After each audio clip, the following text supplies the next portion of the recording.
Big boss Telugu season 8కి సంబంధించి ఆట కొంచెం ఇంట్రెస్టింగ్గా మారబోతోంది అనిపిస్తోంది. అంతేకాకుండా హౌస్లో అయితే హౌస్ మొత్తాన్ని కూడా ఒక క్లాన్గా మార్చబోతున్నారు. అందుకోసం చీఫ్ అవ్వడానికి కంటెండర్లను అయితే ఎంపిక చేస్తూ వస్తున్నారు అన్నమాట. దానికోసం టాస్కులు జరుగుతూ ఉన్నాయి, వాళ్ళు పోరాడుతూ వస్తూ ఉన్నారు. శక్తి క్లాన్ నుంచి ఆల్రెడీ పృథ్వీ డైరెక్ట్గా కంటెస్టెంట్ అయితే అయిపోయాడు. ఇంకా హౌస్లో ఉన్న వాళ్ళందరినీ సెలెక్ట్ చేయడానికి అయితే ప్రయత్నాలు జరుగుతూ ఉన్నాయి అన్నమాట. దీనికి సంబంధించి పప్పీ గేమ్ ఒకటైతే జరిగింది. ఇది ఎవ్రీ సీజన్ ఉంటుంది. ఖచ్చితంగా ఈ గేమ్ వచ్చింది అంటే అక్కడ రచ్చ జరగాల్సిందే.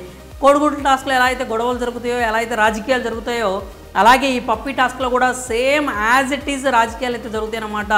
ఇక ఈ గేమ్ను బట్టి చూసుకున్నట్లయితే హౌస్లో నిజంగానే నాగమణికంట ఒంటరిగా మారిపోతున్నాడు, ఒంటరిగా మిగిలిపోతున్నాడు అనేటువంటి విషయం అయితే క్లియర్ కట్గా క్లారిటీ అయితే వస్తుంది. నాగమణికంట ఎవరినైతే ఫ్రెండ్స్ అనుకుంటున్నాడో, ఎవరైతే తనకి సపోర్ట్ చేస్తారో, తను గెలవాలి అని భావిస్తారనుకుంటున్నారో వాళ్ళు ఎవరూ కూడా నాగమణికంటకి సపోర్ట్గా అయితే నిలుస్తున్నట్టు కనపడట్లేదు. అతను ఫస్ట్ రౌండ్లోనే బయటకు వచ్చేసాడనమాట. హౌస్ అందరూ కూడా పోరాడి పరిగెడతా ఉంటే, అంటే ఈ టాస్క్ జరగడానికి ముందు అందరూ కూడా నువ్వు నా పప్పిని తీసుకురా, నేను నీ పప్పిని తీసుకొస్తాను, మనం అంటే ఒకరికొకరు అలా సేవ్ అవుతాం, అంటే సేవ్ చేసుకుందామని చెప్పి మాట్లాడుకుంటున్నారు అనమాట. సీత కావచ్చు, నైనిక కావచ్చు, విష్ణు కావచ్చు, ప్రేరణ కావచ్చు, ఇక వీళ్ళు మిగిలిన వాళ్ళందరూ ఉన్నారు కదా, వాళ్ళు కావచ్చు, అవతల క్లాన్ వాళ్ళు కూడా ఎవరికాళ్ళు అందరూ ఉన్నారనమాట. కానీ ఒక్క నాగమణికంటనే సోలోగా మిగిలిపోయాడు. అతని పప్పిని కూడా ఎవరు తీసుకుంటామని చెప్పి చెప్పలేదు.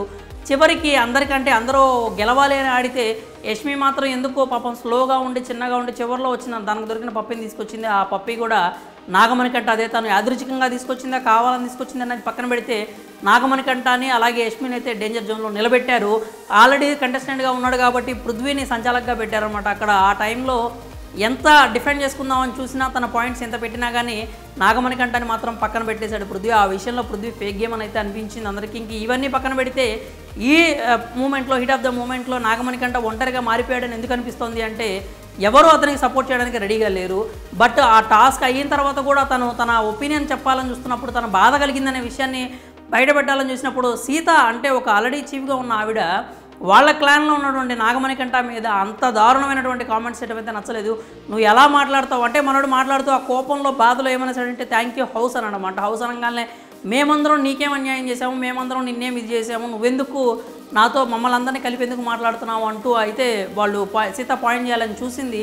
నీకు యష్మితో ఇబ్బంది ఉంటే నువ్వు యష్మి మాట్లాడుకోండి, అంతేగాని థ్యాంక్ యూ హౌస్ అని లేకపోతే ఇట్స్ ఓకే హౌస్ అని హౌస్ మొత్తానికి అనాల్సిన అవసరం లేదు.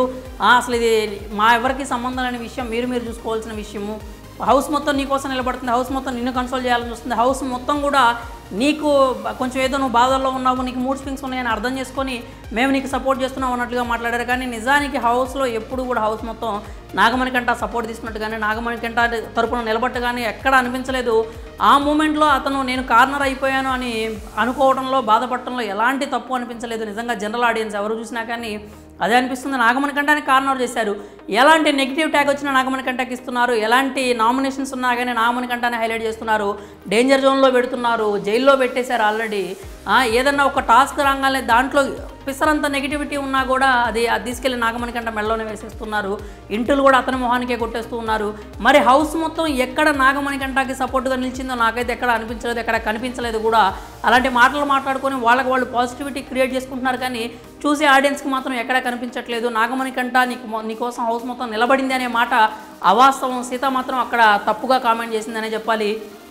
అతని బాధని చెప్పుకోవడానికి కూడా అతనికి ఛాన్స్ ఇవ్వకుండా నోరేసుకొని ఆ రకంగా పడిపోతే, ఓ పక్క నుంచి సీత అరుస్తూ ఉంది, ఓ పక్క నుంచి విష్ణు క్లాస్ బిగుతూ ఉంది, ఓ పక్క నుంచి పృథ్వీ మాకేం సంబంధం లేదు మమ్మల్ని ఎందుకు కలుపుతామని మాట్లాడుతున్నాడు, ఇంకో పక్క నుంచి యష్మి ఆల్రెడీ వార్నింగ్ ఇస్తుంది, పోరా పోరా నువ్వు ఏం చేస్తావో చూస్తాను, నువ్వు ఎలా ఆడతావో చూస్తాను, నువ్వు ఎలా గెలుస్తావో నేను చూస్తాను, ఫస్ట్ రౌండ్లో నువ్వు బయటకు వచ్చి మంచిదైంది, నువ్వు నన్ను తీసేసి నువ్వు ఎలా అయితే నన్ను పక్కన పెట్టేశావు అని ఇలాంటి హేట్రెడ్ కామెంట్స్ చేస్తూ ఉంది. ఒక పక్క నుంచి అందరూ కూడా ఒక పక్క నుంచి కార్నర్ చేయగానే నాగమణికంట అయితే నిజంగా ఎమోషనల్గా కాస్త డౌన్ అయిపోయినట్టుగా కనిపించింది. హౌస్ మొత్తం అతన్ని కార్నర్ చేశారు, చేస్తున్నారు, చేస్తారు కూడా.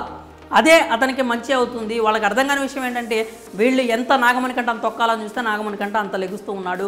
అతన్ని కార్నర్ చేశారంటే 100కి 150% అతన్ని కార్నర్ చేశారు, కార్నర్ చేస్తూనే ఉన్నారు, అవకాశం దొరికినప్పుడల్లా కార్నర్ చేస్తూనే ఉన్నారు. సో దాంట్లో అయితే క్లారిటీ ఉంది. నాగమణికంట బాధపడటం ఎలాంటి తప్పు లేదు. అక్కడ కూర్చొని బాధపడుతున్నప్పుడు మళ్ళీ యష్మి వచ్చి కన్సోల్ చేయడం కాస్త చూడటానికి ఆశ్చర్యకరంగా, అలాగే కొంచెం ఎందుకో ఇబ్బందిగా కూడా అనిపించింది నాకైతే చూడడానికి. ఎందుకంటే ఓట్లు పొడిచింది నువ్వే, మళ్ళీ వచ్చి నువ్వే వెన్నపోస రాస్తానంటే ఎట్లా కుదురుతుంది చెప్పండి. చూసే వాళ్ళకి కూడా అంత కరెక్ట్గా అనిపించలేదు. అన్ని మాటలు మాట్లాడి అంత ఏమంటారు డీగ్రేడింగ్ కామెంట్స్ లాగా కూడా అనిపించింది. ఒకనొక దగ్గర అయితే నువ్వు ఎలా గెలుస్తావో నేను చూస్తాను, అసలు నువ్వు నీ వల్ల కాదు, నువ్వు గెలవలేవని మాట్లాడటం కూడా అతన్ని బాగా ఆత్మస్థైర్యాన్ని దెబ్బతీసేలాగా అయితే అనిపించింది అనమాట. కాబట్టి చివరిలో కొంచెం వచ్చి కన్సోల్ చేయడం వల్ల కొంతమందికైనా కానీ యష్మి మీద ఒపీనియన్ మారి ఉండొచ్చు.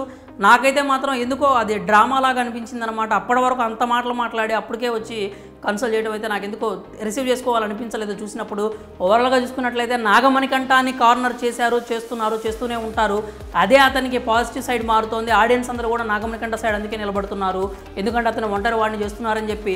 మరో కౌశల్ లాగా మారిపోతున్నాడా అంటే నిజంగానే, అంటే ఫిజికల్ స్ట్రెంత్లో కావచ్చు, లేకపోతే బయట ఉన్న ఫాలోయింగ్లో కౌశల్ పేరు అనేది కంపారిటివ్లీ అంత కరెక్ట్ కాకపోవచ్చు, కానీ గేమ్ పరంగా చూసుకుంటే మాత్రం హౌస్లో నాగమణికంఠ మరో కౌశల్ లాగే మారిపోయేటట్టు కనిపిస్తున్నాడు. మారిపోయినట్లుగానే ఉంది. మరి ఆర్మీ అయితే రెడీ చేసుకుంటే నాగమణికంఠాన్ని మరో కౌశల్ లాగా అయితే చేయొచ్చు. మరి నాగమణికంఠాన్ని కార్నర్ చేస్తున్నారు. మీకు కూడా అనిపిస్తే కనుక మీ అభిప్రాయాన్ని కామెంట్స్ రూపంలో తెలియజేయండి.